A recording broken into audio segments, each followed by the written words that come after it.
Hi, this is Mrs. Dolan, your librarian. I want to show you how to find and cite reliable sources for your U.S. history essay today, and I'm going to do my best to make this as easy and painless as possible for you. You need at least 3 sources, and one needs to be a secondary source. For that, I suggest that you use Gale Virtual Reference Library, Questia, or a library catalog. You need at least 2 primary sources. For that, I suggest you use Questia School, the live binder I made, or other sources from class that you've looked at, such as Digital History Project. You also need to create a bibliography, and I'm going to suggest that you use EasyBib for that, and I'll show you how to do so later. So to start out your research, you should find the library page. Everything will be on there that you need. For that, you can go to Academics on the school website and select Upper School. Within the Upper School page, you need to pick Library.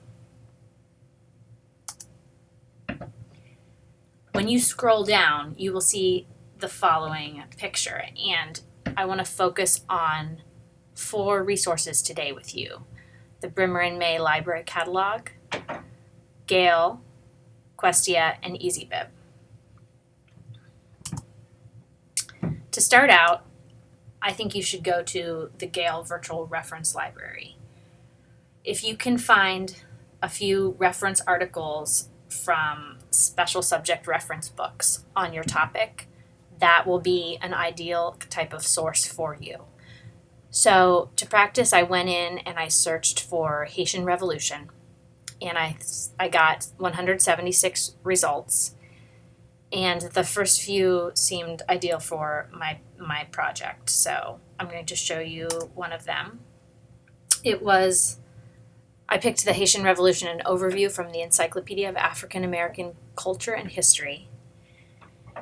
And it starts out with a nice summary of the event, and then there are several paragraphs about key players and things that happened.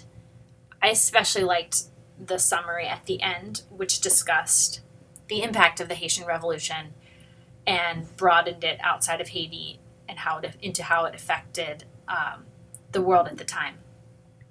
Particularly, this would be useful for this writing assignment, since you need to make connections between whatever revolution you choose and the American Revolution, and you're looking at the global impact of those events.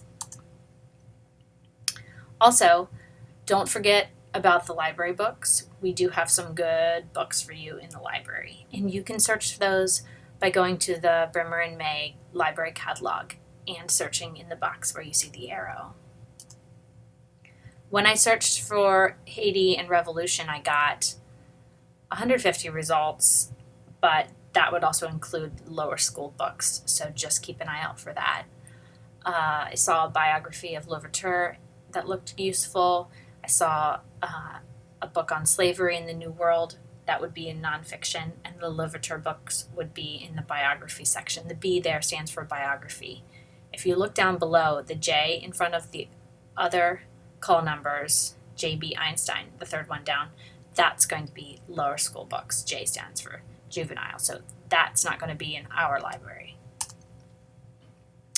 Now, when you find primary sources for history research, it can get a little more complicated, but fortunately, I'm here to help you out with that. And there are several ways that you can go about finding primary documents. You can use an online collection, and there are some good free ones out there, but you should be careful because not every source online is going to be reliable. So you should pick the ones that either I suggest to you, or you should look for university websites, government websites, things like that. You can also search within particular books on a topic and find documents and excerpts within them.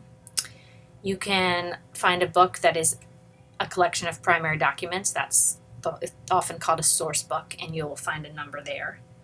And then you can also search for your topic in a database, and you can add terms for the types of primary documents you're looking for. You could add correspondence, papers, letters, etc. to your search. I made a live binder for this assignment, and that you can find on the library page, and I'm also going to send you a link to it. And within there, I picked out particular online sources that are free and are ideal for this assignment. So I found some on the Haitian Revolution, Bolivar, French Revolution, etc. For each topic, I found some good sources. Here's an example of one that I found, which is from Marxist.org, and it's the Memoir of Louverture, so this would be a nice primary document for you. Also put in the Haiti Archive at Brown. You can see some of the primary documents right there, like actual pictures of them. That's pretty cool. And another place you can go for both primary and secondary sources is Questia School, which is a database that has books, reference articles, journals, lots of good stuff for you. And you do need a username and password for that, but I've already set them up for you. Your username will be your email address. Your password will be Brimmer. You can later change it if you like. So you can just do a search there in the box, see what comes up. I searched for the Haitian Revolution and I found some good sources, and then I also whittled them down by adding in and memoirs and papers, which you could also do. And the first book here looks particularly useful for me. The Toussaint's Clause, The Founding Fathers and the Haitian Revolution, is ideal for the type of information I would need for this assignment. I'm just pointing out to you here that you can go within the book, you can click on the links, and you can check out where the search terms appeared. So here it's showing where correspondence shows up in the book. And then this is an excerpt of a few quotes and primary sources within that book that might be useful for the paper. You are also going to need to cite your sources, and for that, I suggest that you use EasyBib. If you used Noodle Tools last year, it's similar. I find it even more user-friendly, and I think that you will like it. You can set up an account using the link on the library page. You do need to start there to set up your account because it will put in a coupon code for you to link your account to the school's account so that you don't have to pay. There's a free version of EasyBib also, but it's not as comprehensive, so I would suggest that you go through the library page. You'll find it pretty easy to make citations, and particularly the Gale citations are almost fail-proof. But remember that you're still responsible for your citations, even when using a citation tool like EasyBib, so you do need to still check them for accuracy. You can't just turn it in and say, oh, I used EasyBib, these mistakes aren't my fault. You still are responsible for the work you turn in. That being said, it is nice to use, and it will save you time, and it will make them more accurate than not using it. So I wanted to show you how to cite something from the Gale Virtual Reference Library, which is particularly easy because you can just export a citation. It goes right into EasyBib.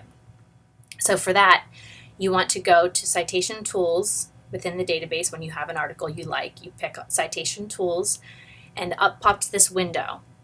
Now, first you need to be logged into your EasyBib account, and that way it can send it straight to it. Then you click on the type of style you want, usually MLA, and you export it to EasyBib, the second radio button down. And you hit export, and poof, it shows up right in your bibliography already formatted. But you do want to double check that it is citing the book that you were looking at. Right, and that it looks accurate to you.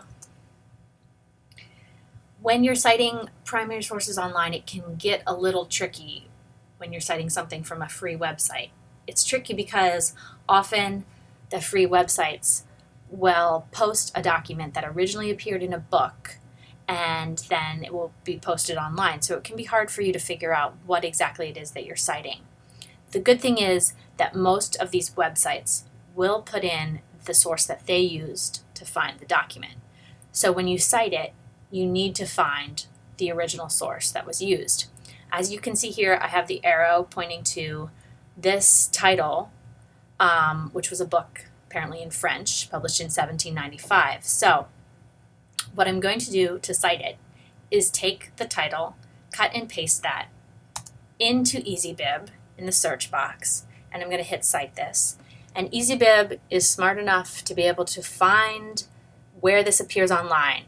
And you can see that the first one here is showing it came from Marxist.org, which is the website that I got it from. And it is the right book. So I'm just going to select cite this and it will do it for you. Now, if you do not find your primary source listed by EasyBib, you will have to go in and cite it manually. And you will have to choose that you're citing a book or website or whatever it is that you're citing, and plug in the information yourself. So if you need more help, you can send me an email. My email address is here. You can stop by the library and see me. If you want, I will even take a look at your bibliography before you turn it in and give you feedback. You can share it with me in EasyBib, or you can export it to a Word or Pages document and send it to me, and I'll be happy to look it over for you. So please don't hesitate to contact me if you need help, and happy research.